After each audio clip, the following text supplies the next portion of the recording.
Hello peeps, Hillbilly Halfwit, and I thought I'd do a video. I was talking to somebody the other day, I can't remember who it was now, and we were talking about various things in farming, from fattening lambs to fattening calves to whatever you do in hens or everything like that. And the person I was talking to, we were talking about the various things, there's not a lot of money in it all. You have to be very, very good at it, and if you make a mistake rearing calves, for instance, if they catch anything, you can have 5 or 10 of them die, bang, smack like that, and you've had it. Your profit is completely gone. And same with if you're rearing lambs. If you buy lambs from the market or whatever, and you keep them, and you put too much into them, and you lose money. You know, there's minute amounts of money you can make on each sheep or each cow or whatever. Or you do what I'm doing here now, and I rear my own little farm. You only have to make one mistake or have a bad winter, and you've got, basically, you broke even. Now, the person I was talking to was saying, "Oh, you shouldn't do that," and whatever. Yeah, you're not. But there literally isn't a lot of money in anything, really. Even though livestock prices are pretty good at the moment, and they have been for the last few years, to be honest with you. It's just the inputs have rose as well. That is the problem, really, of everything. So there isn't that much of a margin, and you don't need much to go wrong to lose your money. Now, I tell you, here on my little farm, I'm only a small farm, but I managed to pay all my bills, and it is a struggle, especially after COVID it was. And you know, you're running really at a break even or a loss a lot of the time. The person I was talking to, they wouldn't have done this job because they'd rather rent the ground out, you see. Now, of course, if you want to do that, but you imagine if every farmer in the UK decided, "Oh, I'm not going to do anything this year because I'm not going to make any money. I'm not going to break even." You imagine if every farmer thought, "Oh, I'm not going to rear any stock this year." You wouldn't have any food. Now, the person I was talking to about this, they wouldn't do it. They wouldn't work all that year for no money. So they'd jack it in. And say there's a lot of people yapping about how they do farming and how they could do this and how all these charitable organisations, blah, blah, blah, blah, blah. But if it comes down to it, they wouldn't do it, and they wouldn't make any food because they just jack it all in. That's what would happen. And people forget that the farmers doing this, whatever happens, we still produce your food, even if we make fuck all. Now, the hardcore farmers, I'd put myself in this sort of category, we just keep going. If we don't make something some year, we just keep going and keep going, because that's what we do. We produce food for you lot. Now, the modern farmer who's coming along, the academic farmer, I don't mean the person in Arable, they're in the same situation as well.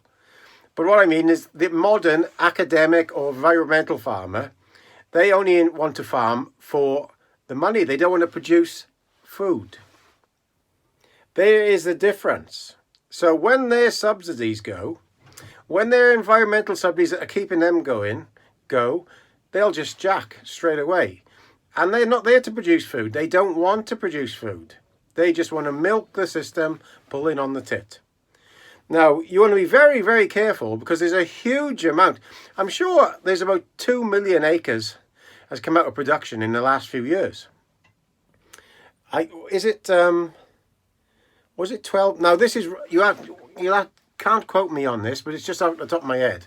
I think there was 12 million hectares in the UK, I think it is. I might have misheard that, but it's something like that. And 2 million of that has come out of production into environmental or, energy palaver, you know what they call them, solar farms or whatever. You'll never get that back again. Now, it's the same with farming. If it wasn't for us producing this food cheaply, just because we're farmers, any other person wouldn't do it.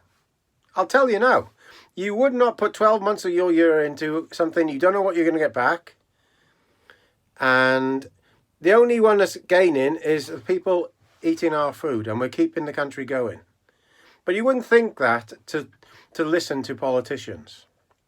They'll be very, very careful what they lose, because they are going to lose the people who their job really, as mine is, from all sides of this, from arable to sheep to beef or whatever you do farming. You produce food at a cost that's so cheap you can't make money. And there are a small percentage of farms are in the perfect position and they make a fortune. But that's a very small percentage. That would be sort of the 1% in Wales or England. And we all know them, we've all seen them. But a majority of people are just running really tight on the breadline. Now, when I was talking to somebody about this the other day, they wouldn't have done it.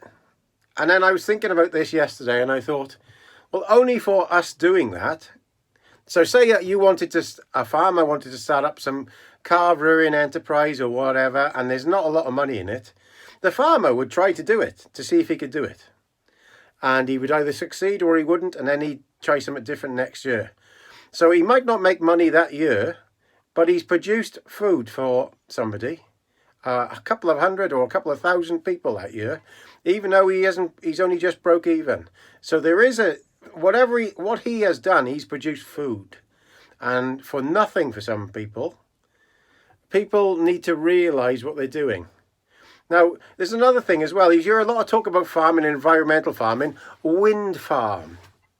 I saw a comedian talking about this the other day. So, it's a wind. Why is it called a wind farm? They don't really have to look after a lot, do they? There's a huge amount of investment goes in, but most of that comes from us lot, giving them grants. And then once they're up, it either wind blows or it doesn't. It shouldn't be called a farm. It should be called a wind sub, because it gets more subsidy than the farmers. So that's just one I thought about today. That of course everything you try, from chickens, you've got to put huge investment in, to pigs, you've got to put huge investment in. The farmers doing this now. If you start a business on pigs or chickens, £1 million is gone, whoosh, bong, like that. And you've got to invest that money. And due to these new changes in agriculture, if you invest £1 million and you create a chicken unit on your farm worth £1 million, you'll be have what's called inheritance tax on that. So it'll make your inheritance tax worse. It's insane. So remember, you rely on farmers who don't make much money, and even if they just break even, they still produce food for everybody. And people forget about that. It's all too easy for people who are non-farmers, like the person I was talking to. They got a lot of yap about what they would do, but they wouldn't do that. And they wouldn't waste a year producing food, and they broke even, and all them people have gained from that food, but the farmers gain nothing. So when that's gone, you'll miss that. Because them people making food, making fake meat, they won't be doing that. They want the profit line, boy. I tell you, that's what is going to happen. They want the profit. So there we are. It's a bit of a thought-provoking one for you there this afternoon. Just come into my head, really. So please subscribe down here. All the best. Gaz.